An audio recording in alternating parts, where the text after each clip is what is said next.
mag-share ka sa crowd. It's my very, very first time, of course. At ito po, pinaghandaan ko for 3 years. Pinangarap ko po talaga to. Sinulat ko na po yung script. Kaya lang sa sobrang haba, hindi ko na binitbit kasi baka hindi po tayo matapos. So, share ko lang po sa inyo yung konting story ng buhay ko. Ayan, yun po lang ako ng bata ko. Ipinanganak po ako mahirap. So, yung talagang totoong mahirap na yung tipong kakain ka na lang, ipapakain mo pa sa mga kapatid mo. Yung tipong kailangan mabusog muna sila bago ikaw. Mahaba po kasi nag-separate yung parents ko kasi siguro 8 na kami magkakapatid. Sa kanila na-realize na hindi nila mahal yung isa't isa.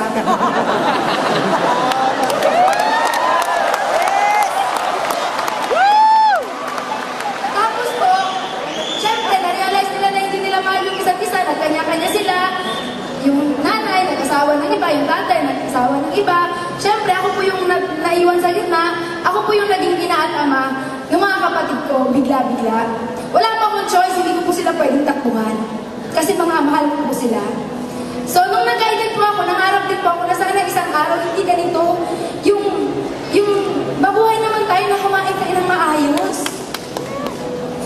Then, one time, binigay ni God yung opportunity na makapag-abroad ako sa maling paraan. Kung yung mga OFW, nag-abroad for contract na mga 3 years, ganun-ganon, kontrata din po ako sa Japan. Marriage contract nga lang. Renewable. No? Magpapalit ka ng asawa. Ganun po yung nangyari sa akin. It's a very big sacrifice kasi kailangan kong lunukin ko ano yung lahat ng pwede kong lunukin para sa pamilya ko. Para sa mga kapatid ko. Then sabi ko dati, I was 18 years old that time, pumunta ako ng Japan. Sabi ko, yes, ito na to. Pangarap na bahay, sasakyan, savings, makukuha ako dito.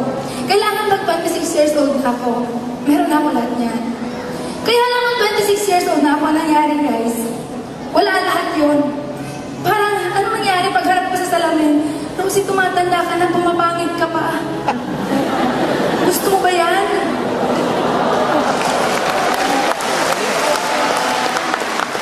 Walang babae na gustong humarap sa salamin. At titingnan yung sarili niya na, grabe, ang pangit-pangit mo. Walang babaeng ganun. Then that time, sabi ko, kakapanganak ko pa lang nung youngest ko, 3 months siya that time. Sabi ko, God, Ama, hingi naman ang opportunity, ginawa ko na lahat. No, kung butas ng parayo yung papasukin, pinasok na lahat dyan. Yung matinong opportunity naman ngayon na pwede makapagpabago ng buhay ko. Kahit ano, God, in-invite ako ng pinsan ko po sa AIM Global. Apply, Melody Salcedo! Kaya lang po, nakakatawa nung in-invite niya po ako, hindi pa ako naniwala. Kasi po yung pinsan ko, kilala ko po siya since childhood. Sabay po kami lumaki. 3 araw lang po ang pagitan namin nung pinanganak kami. Kaya alam ko kung sino siya, kilala ko siya. Alam ko na kung siya ang nandito sa harap ninyo ngayon, hinimatay na siya. Ganon ka mahiyain yung pinsan ko. Kaya naniniwala kasi ako dati na ang networking kailangan maingay ka, madaldal ka, machika ka, maboka ka. Hindi ka yaman kung wala kang ganon. Kaya hindi ako naniwala sa pinsan ko. Pinalagpas ko yung 6 months. Until such time, humingi ulit ako kay Ama na opportunity. Bumalik ulit yung global pa rin. Pero this time naman, ang nag-invite na sa akin, si Apply Cliff Anthony Santillan, na nagkataon na apply naman ni Melody Salcedo. Yes, wala ka kay Apply, thank you. Siguro kanina sa mga shares, na-invite sila in person. Sa akin po kasi na-invite ako through online, Facebook. Then that time pa, hindi pa po ako marunong mag-computer. Kasi nung panahon po nang nag-graduate ako ng high school graduate lang po ako. Pero okay lang yun, wala sa pinag-aralan niya, nasa laman ng bulsa yan. High school lang po ako, pero nung nag-start po ako ng Facebook, ganun po, nasa ng X, nasa ng Y. Diba? Kaya sabi ko sa apply ko, paano ko gagawin yung business? Sabi niya sa akin, Rosie, kung paano kitang in-invite, ganun lang din yung gagawin natin. At dun po, nangyari yung whole story, bakit nakuha ko yung first million ko sa AIM Global. Diba? Sa Japan, lagi sinasabi nung ginagawa ko yung network sa Japan, maraming mga 40 years na sa Japan, 30 years, 20 years na sabi, Rosie, tulungan mo ako. Tulungan mo akong gawin yung business. Kasi gusto ko nang umuwi sa Pilipinas for good. Samantala, kabataan, ate, tulungan mo naman ako. Tulungan mo ako makahanap ng akong puntang Japan. Kasi gusto ko mag-abroad. Gusto ko maiahon yung pamilya ko sa kahirapan. Isipin niyo yun, Pilipinas, Japan, yung mga nandun gusto kong umuwi sa Pilipinas, yung mga nasa Pilipinas gusto kong umuwi doon. Parehong reason, gustong maiahon sa kahirapan at gustong maiahon yung pamilya sa kahirapan, makasama yung mga mahal sa buhay. Diba? Pera yung nagahati sa dalawang bansa.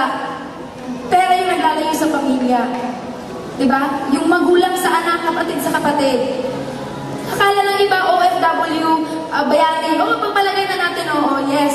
Marami natutulungan yung mga OFW. Pero yung mga OFW, marami din pamilyang sinira.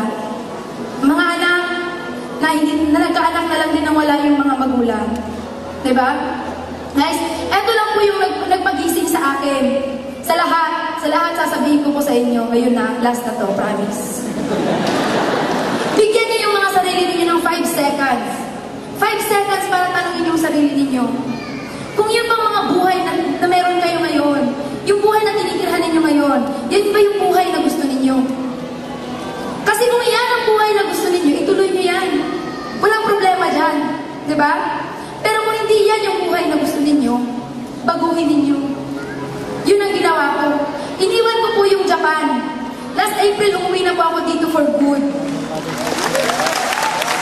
Diba? Dati po yung bahay namin, kuko, na kapag umuulan, hindi mo na kailangan ng balde. Tayo ka na lang talaga. Kasi wala ka nang mahihigaan. Nung nag-Japan pa ako, nagbago naman siya ng konti lang. Pero ganun pa rin. Pero nag-aim global na po ako, binili ko po yung bahay namin ngayon ng mga anak ko dyan sa Davao, worth 4 million. Then last Wednesday lang po, sabi ko, hahataw muna ako. After yung bahay, sabi ko, hahataw muna ako talaga. Mga 6 months pa bago ako maglalabas ng sasakyan. Kaya sabi ko, paano ako makakahataw sa buong Mindanao kung wala akong sasakyan? Last Wednesday po, hindi sinasadyang na ilabas ko po yung Ford Everest ko. Kulay red, para ako lang. Thank you so much. Sana may natutunan kayo sa mga sinabi ko. And of course, Amon Dragon! Mga Dragon! Thank you so much sa suporta sa grupo. Upline Alburo family, thank you so much. At lalong-lalo na sa aking mga international partners from Hong Kong, Riyadh, Singapore, Cyprus, Canada, at lahat-lahat na. Thank you po. Maraming salamat.